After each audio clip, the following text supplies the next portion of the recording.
Problem number 19 asks for you to find the interquartile range of the given set of data.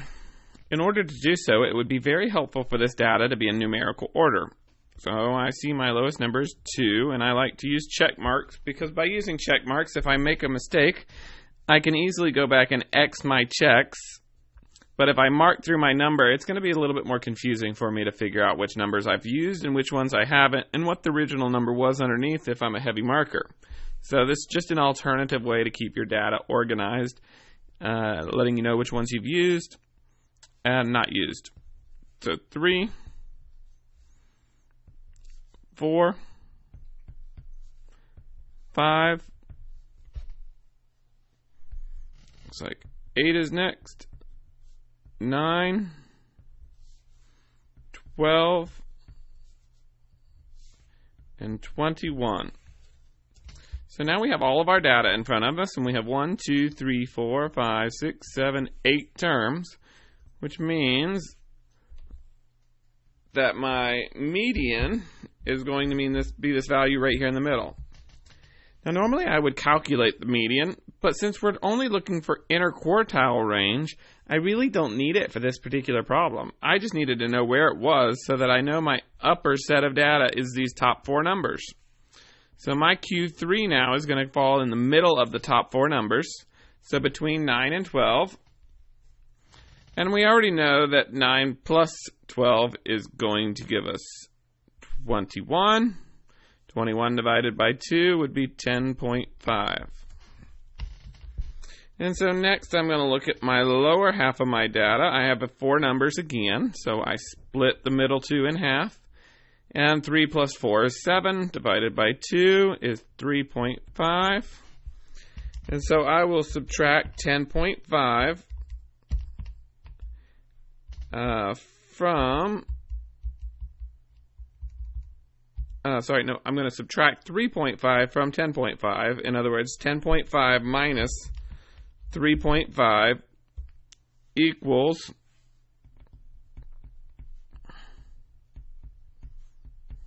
7.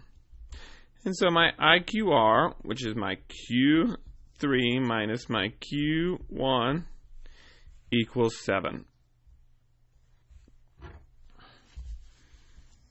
Now let's move on to our favorite types of problems. Mean absolute deviation. Mean absolute deviation, I do get, has a few steps to it. Turn my board here so I have a little more writing room. It does have a few steps to it. And you have to be careful not to get confused with your own handwriting, or that will certainly mess you up. So the very first thing we do is we add up all of our terms. So 3 plus 9 plus 11 plus 5 plus 2. And we're going to divide it by the number of terms we have, 5.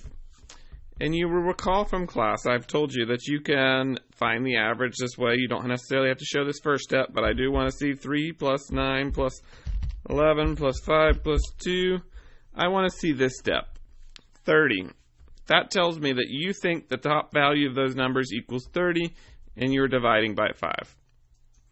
This step right here is crucial to me having an understanding of what you are doing with these numbers, because any number other than 30 could have been calculated in a whole myriad of different ways, and I won't know how you're calculating it if I don't see some of these steps. So 30 divided by 5 equals 6. And so now, I know I have 5 terms that I'm dealing with because it's sitting right there staring at me, the big 5. So I'm going to write my 6 down 5 times. My 6 is my mean, and since we're looking for mean absolute deviation, and a mean absolute deviation is a measure of variation, we know that we have to have a change in data. We're looking for a range of numbers, and just like we do with IQR and like we do with range, we subtract some information to identify that change. Well, here in mean absolute deviation, we're subtracting our original values from the mean. So 6 minus my first term was 3, minus 9 is my second term, minus 11 is my third term, minus 5 is my fourth term, minus 2 is my last term. 6 minus 3 is 3. 6 minus 9 is negative 3. 6 minus 11, negative 5. 6 minus 5, 1. 6 minus 2, 4.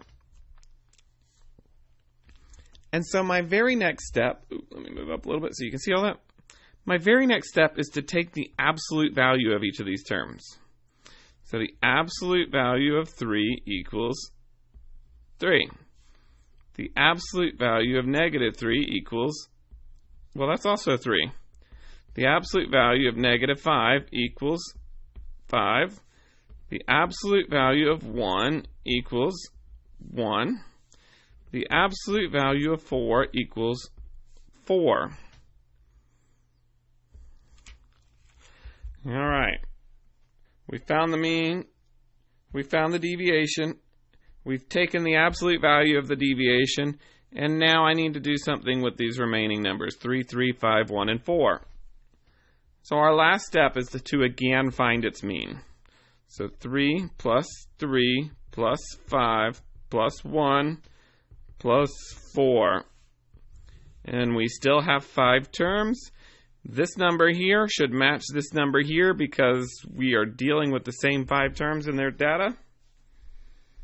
3 and 3 is 6. 5 and 1 is 6. That's 12. Equals 16 over 5. And 16 over 5 does not simplify at all, so my solution is just going to be a mean absolute deviation of 16 over 5. If you wanted to give me that in decimal form, you're welcome to do so. 16 over 5 equals 3.2. That would be sufficient as well. So hopefully this has given you a good understanding or a good review refresher of how to do interquartile range and mean absolute deviation. Final statement on the bottom of your study guide. Remember, random sampling, every member from the population has an equal chance of selection. And we talked about random sampling, especially when we were dealing with stratified random sampling. And in the stratified random sampling, we broke up our sample into specific groups. And then from those groups, we applied the random sampling method. And so we need to be able to keep that random sampling method very distinct, and that is that every individual has an equal chance of being selected. A couple of ways we talked about doing that were the bingo balls, or putting a slip of paper in that for the number of people that you're surveying, and have a quantity of those papers have a mark on it. Every person that draws out a piece of paper has an equal chance of drawing out a piece of paper with a mark on it. So that would be considered random sampling.